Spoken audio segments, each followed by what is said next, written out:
em como definir uma função no Python com vias para computação científica e cálculo numérico. Então, nosso primeiro exemplo é essa função f de x, 2.5x² mais 5.8. E depois pede para calcular o valor de f de 1.5. Para definir uma função, eu escrevo def, depois o nome da função junto com seu parâmetro x. Aquela variável x é o parâmetro da função, é assim que a gente chama. Coloco 2 pontos no final. Na próxima linha eu deixo um espaço, isso se chama indentação, esse espaçamento que a gente deixa do início da linha, da primeira coluna, até onde a gente vai escrever. Normalmente se deixam 4 espaços no Python. Então aqui eu vou escrever o valor que ela retorna, return, e a expressão 2.5 vezes com asterisco, x ao quadrado, os dois asteriscos indicam o elevado, então asterisco, asterisco 2 é elevado ao quadrado, mais 5.8. E assim a nossa função está definida. Se eu vir para cá e escrever f de 1.5 e executar a célula, eu já tenho o valor da função ali embaixo na célula de saída, 11.425. Se eu mudar o valor aqui, eu vou ter outro valor para f. A função está definida, eu posso usá-la como eu quiser. Nosso exemplo 2 é de novo uma função de uma variável, uma f de x, mas agora a expressão é um pouquinho mais complicada. Eu vou digitar o def de novo, f de x, 2 pontos, daí eu vou escrever o valor de retorno. Return 2.5 vezes x ao quadrado mais 5.8, que é o numerador. Eu preciso dividir pelo denominador, mas é toda a expressão do numerador que vai ser dividida. Eu vou colocar entre parênteses, depois divido pelo denominador. E eis a expressão. É bem simples, mas a gente tem que prestar atenção. Com a precedência das operações, é obrigatório colocar os parênteses. Se eu não coloco os parênteses aqui, por exemplo, eu vou dividir essa expressão toda por x e depois somar 1. Mas a minha intenção é primeiro somar 1 ao x e depois dividir. Se eu executo a célula, eu vou ter o valor. Se eu tivesse esquecido de um desses parênteses, o resultado seria diferente. Tanto esquecendo do denominador como do numerador. Porque se eu esqueço do numerador, é apenas o 5.8 que é dividido por x mais 1. Então é muito importante botar os parênteses.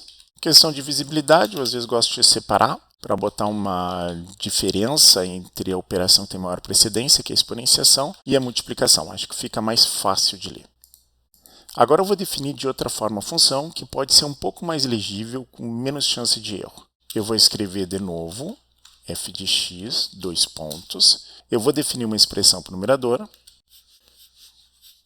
e outra expressão para o denominador. Por fim, eu retorno numerador dividido por denominador.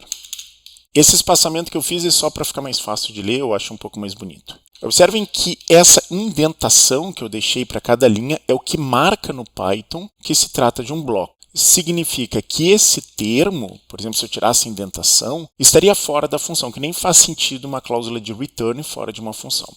Então, eu vou calcular o valor da f de menos 10.2 para verificar que é o mesmo valor ali de cima. É isso, deu o mesmo valor, significa que as implementações são idênticas. Vamos para o nosso exemplo 3. Agora já construí uma função um pouquinho mais complicada e a pergunta também é um pouquinho mais complicada porque pede f de 1.5 além da f de 1.5. Vou definir a f de x, sempre coloco 2 pontos, return 2.5 vezes x ao quadrado mais 5.8, vou inserir entre parênteses porque é uma expressão única e depois vou dividir por x que multiplica x mais 1. Nesse exemplo, a principal fonte de erro é esse parênteses externo. É bem comum que as pessoas esqueçam de colocar esse parênteses, e daí o que está acontecendo é que a gente primeiro realiza essa operação, divide por x, e depois multiplica por x mais 1. Então é como se tivesse parênteses nessa primeira divisão. O que não é a nossa intenção. A nossa intenção é que divida por toda a expressão x vezes x mais 1. Então esse é um erro de precedência que é comum acontecer. Então aqui realmente eu prefiro definir uma variável chamada numerador. Daí eu não preciso do parênteses. Preciso definir antes. E depois o denominador conforme está ali.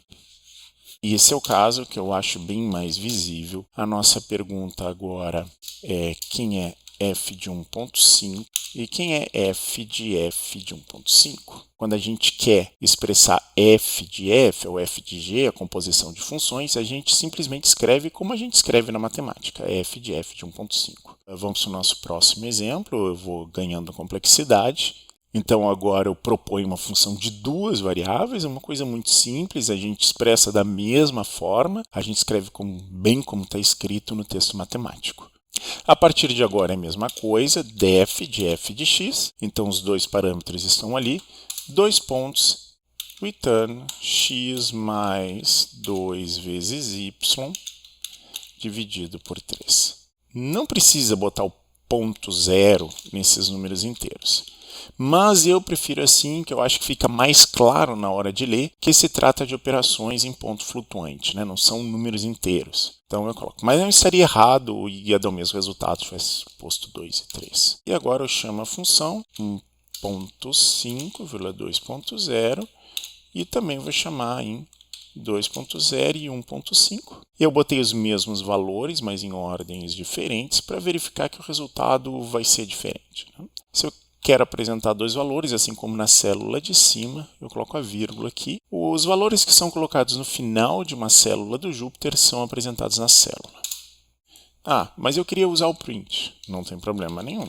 Escreve ali, coloca entre parênteses e apresenta lá. A única diferença é que não está entre parênteses de uma visualização para outra, pode voltar um pouco para verificar, porque na primeira ele apresenta como um par, que é uma tupla no Python. E na segunda, realmente, ele apresenta dois resultados. Só observem os parênteses, porque tem o parênteses do print e os parênteses da função. E cada valor é separado por vírgula. Eu não gosto de deixar esses espaços adicionais.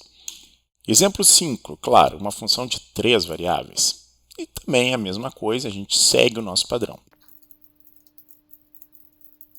Eu gosto de deixar espaços aqui apenas por legibilidade, mas não estaria errado escrever assim. Inclusive, não estaria errado escrever assim. Mas eu prefiro deixar os espaços porque eu acho mais fácil de ler. Nosso código sempre vai ser lido por alguém, nem que seja gente mesmo. E aqui eu quero f de 1, 3 e 8. De novo, esse ponto zero é bem eletivo, não precisa. É apenas uma questão de legibilidade. É isso que nós temos o valor 144. Vamos para o nosso exemplo 6. Agora vamos ver qual que é a dificuldade dessa função aqui. Eu estou coletando alguns exemplos de problemas que eu vejo entre os meus estudantes.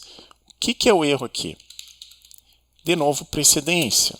1 mais x², normalmente as pessoas sabem isso aí porque é bastante simples, e daí escrevem elevado na 2/3. Isso está errado. Pelo menos está errado para a função que eu quero implementar. Porque a potência tem precedência sobre a divisão. Então, o que está acontecendo aqui é que eu estou primeiro elevando ao quadrado, o termo entre parênteses, e depois dividindo por 3. Então, eu vou colocar entre parênteses aqui.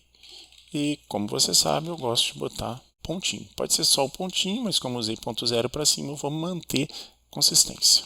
E agora ele quer f de 1.0. 1.5874. É claro que o valor dessas funções é o que menos importa no nosso caso. Meu objetivo é mostrar como definir uma função, os erros comuns de precedência e como chama depois a função para saber o valor dela. Algo que é importante saber é que esse x, que é o parâmetro da função, poderia ser qualquer letra. Esse x só existe para definir a função aqui. Se eu botasse t e substituísse aqui por t, o resultado ia ser o mesmo. Inclusive, eu poderia botar um nome complicado, parâmetro, copio para lá, contanto que eu use o mesmo nome em toda parte, está bem definida a função. Meio feio deixar assim, vou manter a consistência conforme a notação matemática, eu coloquei ele em cima, eu fiz uma f de x. Então, agora o nosso exemplo 7, aqui eu já botei uma f e uma g, a gente vai definir duas funções e a gente vai aproveitar a definição de uma para definir a outra. Então, ganhando complexidade nas definições. Def f de x, aqui nesse caso eu acho que vale a pena até em termos de digitar, definir o denominador e o numerador. São muito semelhantes, eu só vou trocar o sinal desse x. Aqui eu já vou perguntar o f de 1 e é 5. Agora eu vou definir a função g de x, mas eu vou observar que a g é muito parecida com a f, que eu posso aproveitar essa definição. Então, estou vendo que a g tem exatamente a mesma expressão da f, mas ela está elevada ao quadrado. Então, eu vou fazer um atalho. dfg de x retorna f de x ao quadrado. Agora, o exercício pede f de 1 mais g de 1. Então, vou mudar esse valor. Então, uma função pode chamar outra função, e isso é um padrão muito comum na computação científica. Então, agora f de x é x ao quadrado, mais x ao cubo, mais x na quinta, mais x na 7, mais x na 11, mais x na 13. E a gente vai escrever essa função. Primeiro, eu vou escrever da forma mais direta possível, f de x, e retorna x ao quadrado, mais x ao cubo, x na quinta, mais x na 7, mais x na 11, mais x na 13. Digitei f de 2 no fim da célula, a gente vê ali 10.412. Mas deve haver uma maneira mais simples de definir essa função f. A gente está usando computadores e a gente quer que o computador faça o trabalho duro. Então, a gente vai tentar simplificar. Definir uma lista dentro da função, que se chama expoentes. Uma lista é definida usando os colchetes no início e no fim. E agora eu vou retornar a soma, sum em inglês, de x elevado na k, por exemplo, na n, vou escolher qualquer variável que eu queira, para, em inglês for significa para, k em expoentes. Então, essa notação é muito mais compacta, porque eu faço a lista, seria fácil de mudar, e seria mais fácil de lidar se eu tivesse muitos números. Então, x elevado na k para k em expoentes. É bem próximo da notação matemática que a gente está acostumado em conjuntos. Perguntei o valor de f de 2.0, deu exatamente o mesmo valor de antes, que é o que a gente espera. Uma outra maneira de implementar essa função, descrevendo o procedimento, seria assim. Define a f de x, escreve soma igual a zero ou qualquer outro acumulador, e agora a gente faz um loop normal. Se tu não está interessado em loop, pula essa parte. Para k em expoentes, é claro que esse expoente só está definido na outra função, não está disponível aqui, eu vou copiar.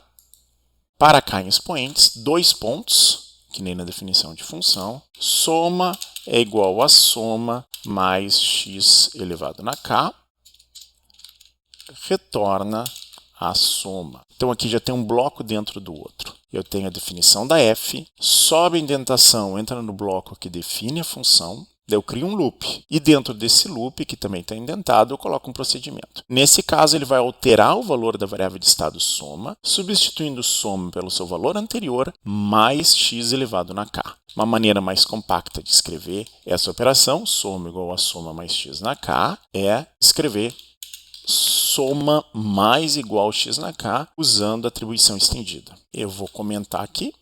Depois da cerquilha, o lugar onde a gente deixa um texto explicando o que a gente fez. Eu vou deixar aqui para caso alguém não saiba o que é soma mais igual. É equivalente a soma igual a soma mais x na k. Esse bloco soma mais igual a x na k vai ser repetido para cada k na lista expoentes. Eu vou perguntar o valor de f aqui e deu exatamente o mesmo valor. Para quem não entendeu o que está acontecendo, eu recomendo botar aqui dentro do bloco, então com a mesma indentação, o valor de k evoluindo ali. Essas duas linhas que estão com a mesma indentação fazem parte de um bloco e serão repetidas para cada k na lista expoentes. Então vamos ver o que está acontecendo. Apareceram os expoentes 2, 3, 5, 7, 11, 13, exatamente aqueles que eu listei. Enquanto isso, a variável soma, que é o nosso acumulador, vai somar os termos a cada vez que o bloco é executado. Aqui vocês também já veem que uma função f pode ter dentro dela um código mais complicado, inclusive envolvendo loops. Vou tirar isso aqui. Então, uma maneira é botar uma cerquilha antes. O código não vai ser executado, porque depois da cerquilha é comentário, mas fica ali caso alguém fique com alguma dificuldade, alguma curiosidade para ver o que acontece. Agora, questão bônus. Implemente essa função, que é muito parecida com a anterior, mas os expoentes também aparecem no denominador. Eu vou copiar uma das funções acima. Agora é x na k, dividido por k. Só essa alteração que eu tenho a fazer. E eis ali, f de 2.0 é 845.688, assim vai. Bom, fizemos os nossos exemplos do dia. Depois eu faço outros vídeos com funções mais complicadas, envolvendo, por exemplo, o seno, cosseno e assim por diante. Por enquanto era isso. Muito obrigado. Até a próxima.